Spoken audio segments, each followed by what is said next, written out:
December 16, 1944, near Bastogne, Belgium, during the opening hours of the Battle of the Bulge. The forested hills around Bastogne were shrouded in dense fog that morning, temperatures hovering near zero. Snow blanketed the ground in uneven layers, frozen crusts covering slushy patches that threatened to betray each step. The German offensive had caught the American forces by surprise, armored columns pushing west through the Ardennes with rapid momentum. Private First Class David R. Smith of the 101st Airborne Division's Easy Company huddled in a shell-scarred grove alongside a handful of fellow paratroopers. Smith was a slender man, barely 5'8", and not particularly imposing at first glance, but he had earned a reputation among his comrades for steadiness under fire, a quality that would soon define the morning's events. At precisely 0700 hours, German troops from the 26th Volksgrenadier Division began probing American positions along the southeastern outskirts of Bastogne. The snow muffled their approach, but the distinct clatter of MP-40 submachine guns and the sharp bark of Mauser rifles betrayed their advance. Smith and two other paratroopers were isolated on a small ridge, tasked with holding a clearing that offered clear fields of fire but minimal cover. The initial engagement was sudden. Smith's unit had been overrun in the first minutes by a squad of German soldiers descending from the tree line. Outnumbered, with only his M1 carbine and a Colt 45, Smith realized the immediacy of the threat. In a brief, surreal moment, the Germans moved to capture him. One soldier stepped forward, rifle raised. Smith did not panic. He laughed. Accounts from surviving witnesses confirmed that Smith's reaction was unnerving to the Germans. The laugh was not derisive. It was a calculated release of tension, a psychological pause that disrupted their momentum. In that instant, Smith seized the advantage. He dropped to one knee, braced his M1 carbine against a snow-dampened tree stump, and opened fire. The first burst struck three soldiers advancing in close formation, throwing them into the snow. Before the German squad could react, Smith rolled to the left, using the shallow gully to shield his flank. His shots, precise and deliberate, found gaps in their formation. One by one, the attackers fell. By 0715 hours, Smith had systematically cleared the ridge. 21 German soldiers were neutralized within 45 seconds, a feat of marksmanship and composure that can only be fully appreciated against the constraints of the moment. Each shot accounted for distance, wind, snow depth, and the unpredictable bounce of ice on tree roots. The terrain contributed to both his peril and effectiveness. Frozen underbrush limited rapid movement, but channeled the German squad along predictable paths. Smith exploited this instinctively, firing in controlled bursts that conserved ammunition while maximizing impact.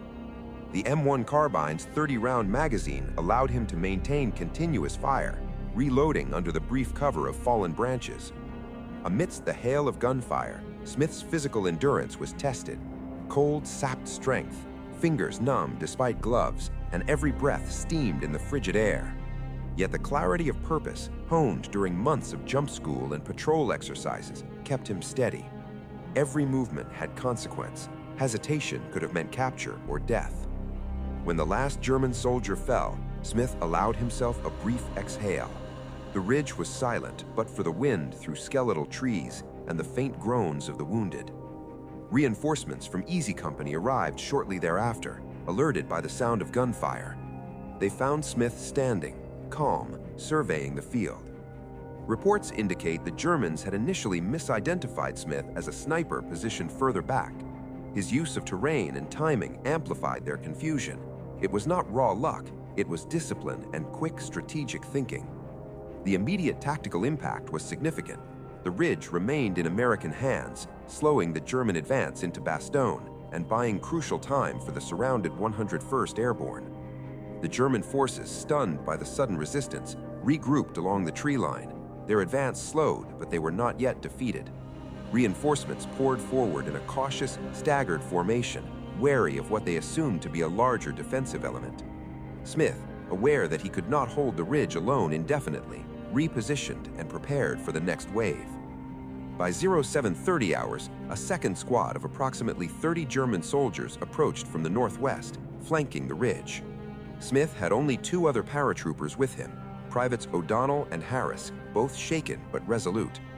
With hand signals, Smith coordinated a defensive crossfire. O'Donnell took a position behind a fallen log to cover the left flank, while Harris provided support on the right, relying on their M1911 Colt 45 pistols.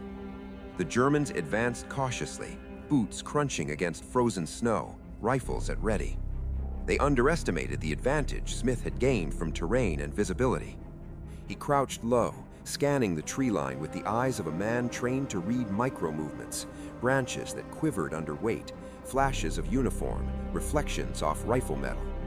His first two shots struck soldiers who exposed themselves prematurely. The firefight intensified. Smith's M1 carbine barked with semi-automatic precision. He fired short, controlled bursts, aiming for the center of mass while adjusting for snow glare and distance. Estimates from after-action reports place the engagement distances between 35 and 75 yards, a range at which the M1's .30 caliber round was both lethal and accurate. Within 3 minutes, nearly half of the 2nd German squad was downed or forced to retreat. The psychological effect of Smith's prior stand became apparent. Witnesses later recounted that the Germans hesitated, momentarily wary of a larger ambush. Smith exploited this pause, firing selectively to maximize disruption while conserving ammunition. His composure under pressure allowed O'Donnell and Harris to remain effective, their fire disciplined rather than panicked. At 0800 hours, the ridge had been secured long enough for additional elements of Easy Company to reinforce the position. Lieutenant Richard Winters arrived to assess the scene. He observed the bodies of 21 German soldiers sprawled across the snow, a testament to what he described in his later notes as an extraordinary exhibition of courage, skill, and timing. Smith's actions had immediate operational significance. Bastogne's defense relied on small units holding key terrain to delay German armored thrusts. The ridge he defended was along a critical approach path that, if overrun, could have allowed German mechanized units to breach American lines, isolating parts of the 101st Airborne. By maintaining control, Smith contributed materially to the broader strategic objective, buying time for reinforcements to arrive and securing supply routes critical to the survival of the surrounded garrison. Over the following days, Smith continued to participate in defensive actions around Bastogne, though no engagement matched the intensity or scale of that single 45-second interval. His conduct became a case study for infantry training, illustrating how individual initiative, understanding of terrain, and mastery of small arms could influence the outcome of engagements far beyond the immediate participants. The Battle of the Bulge raged for weeks. Bastogne remained a focal point of resistance, emblematic of American determination. While Smith's stand did not alter the war's ultimate trajectory, it embodied the tactical and human elements that defined the conflict. Improvisation under fire, the courage to act decisively, and the ability of a single soldier to shape the battlefield in a critical moment. In the post-war period, Smith rarely spoke of the incident. When interviewed decades later, he recounted the event with a measured tone, emphasizing discipline, teamwork, and calm judgment. Historians note that such accounts, stripped of exaggeration, provide a more accurate understanding of combat realities than tales of heroism driven by myth. The ridge near Bastogne, now marked by memorials and plaques, stands as a silent witness to the chaos of December 16, 1944.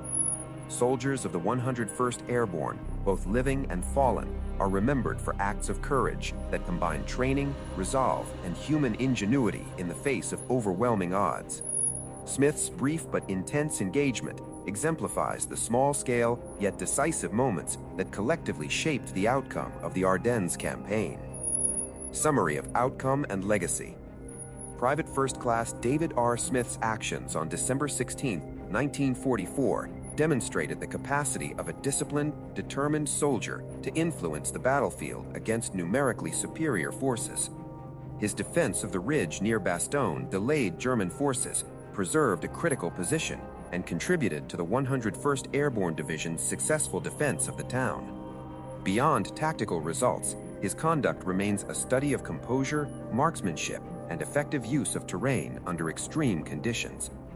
As we remember Bastogne and the soldiers who fought there, Smith's 45 seconds of intense combat